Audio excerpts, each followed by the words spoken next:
daripada Aisyah radhiyallahu anha katanya, qalat, yani dia berkata, kana Rasulullah sallallahu alaihi wasallam, adalah Rasulullah sallallahu alaihi wasallam, yaqulu fi ruku'ihi wa sujudihi, berkata, yakni dalam konteks ini membaca, fi ruku'ihi wa sujudihi, di dalam rukuknya dan di dalam sujudnya, menunjukkan bacaan yang dia sebut ini dibaca di dalam rukuk dan juga di dalam sujud. Apa dia? Subhanakallahumma wa bihamdika Allahumma ghafirli.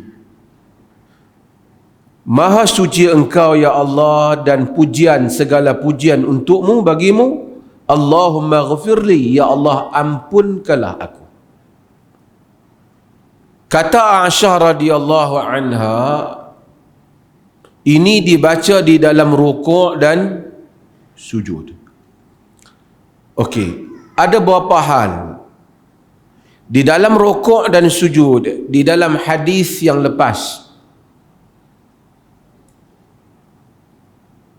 Nabi SAW sebut apa?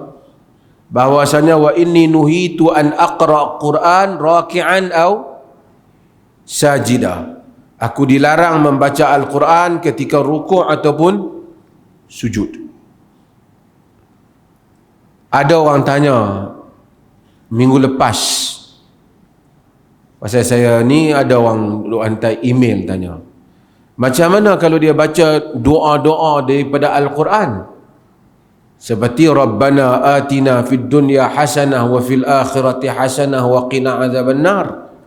Tidakkah doa-doa ini ada di dalam Al-Quran? Yang dimaksudkan dengan membaca Al-Quran ialah membaca Al-Quran, yakni bertujuan untuk baca Quran. Adapun jika dia membaca doa, tujuannya untuk meminta doa, bukan nak mendapat pahala bacaan Quran, tapi nak berdoa, tapi dia ambil doa seperti mana yang Quran ajar, dibolehkan. Kerana dia bukan membaca itu dengan tujuan membaca Quran, dia membaca itu dengan tujuan berdoa. Tapi kalau dia baca keseluruhan ayat tu daripada awal, berarti dia baca Quran. Tapi kalau dia ambil doa sahaja, maksudnya dia memang bertujuan berdoa, maka dia boleh untuk membaca doa-doa yang ada dalam Quran. Kan? Misalnya dia tengok doa Nabi Sulaiman, Rabbi auzi'ni an ashkura ni'mataka allati an'amta alayya wa ala walidayya wa an a'mala salihah. Dia baca. Tapi dia tak payah mula daripada mula, fatabassama dhahikan min qawliha. Itu artinya dia baca Quran. Tapi kalau dia ambil doa sahaja, berarti dia hanya bertujuan untuk membaca doa.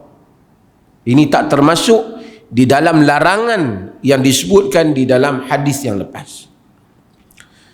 Dalam hadis ni Nabi SAW baca ketika rukuk dan sujud, subhanakallahumma wa bihamdika, kan, iaitu bertasbih subhana dan hamdika bertahmid. Para ulama hadis apabila mereka melalui ini, mereka menyebut bahawasanya ini seperti yang diajar di dalam surah An-Nasr.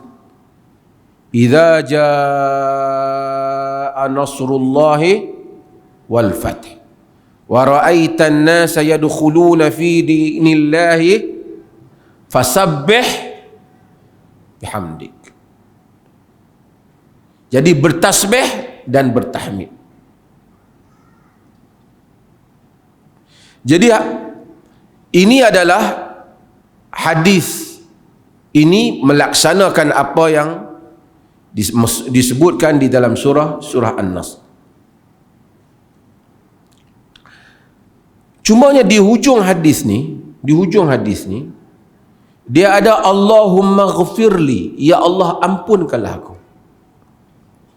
Ia memberi satu makna baru bahawasanya boleh juga ketika rukuk doa.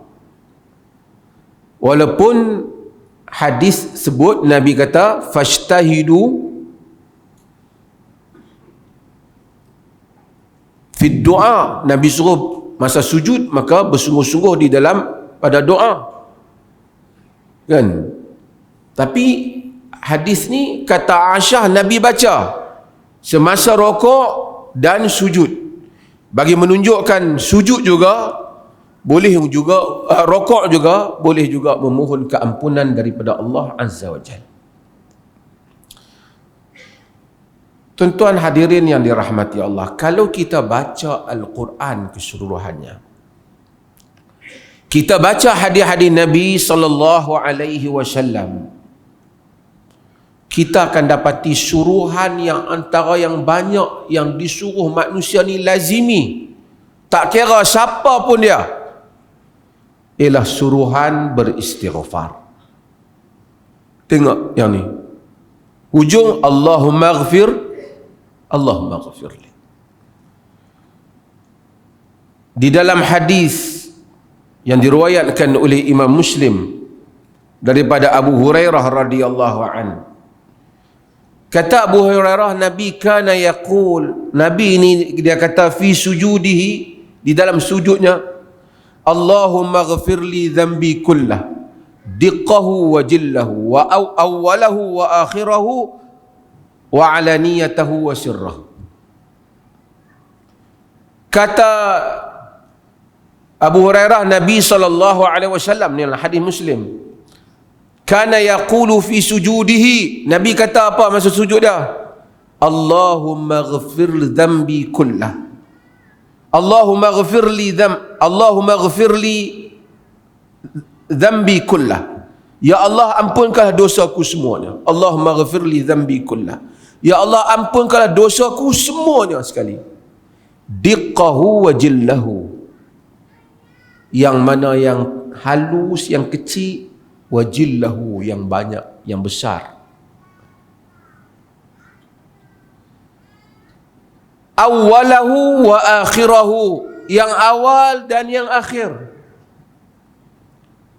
Wa alaniyatahu wa sirrahu, yang jelas ataupun yang rahsia orang tak tahu. Nabi kata dalam sujud tu, Nabi sallallahu alaihi wasallam. Dan inilah yang kita tengok Quran sentiasa ajar kita, wasari'u ila maghfiratin min rabbikum, berlumba-lumbalah kamu kepada keampunan Tuhan kamu. Nabi sallallahu alaihi wasallam,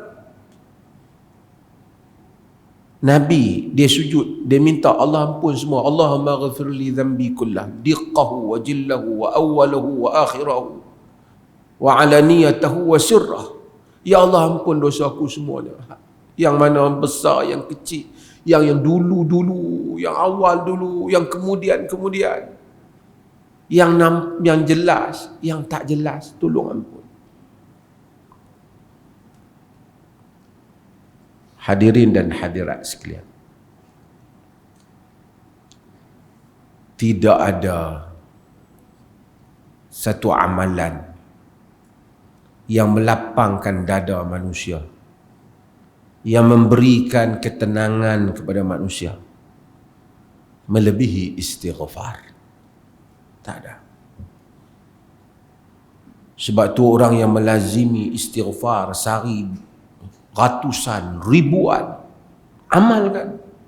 Bangun awal masa waktu sahur istighfar 100, 200, 300, 400, 500, 1000. Tuan-tuan akan menikmati satu nikmat yang tidaklah dapat dipahami melainkan orang yang mengamalkannya sahaja. Kelapangan dada,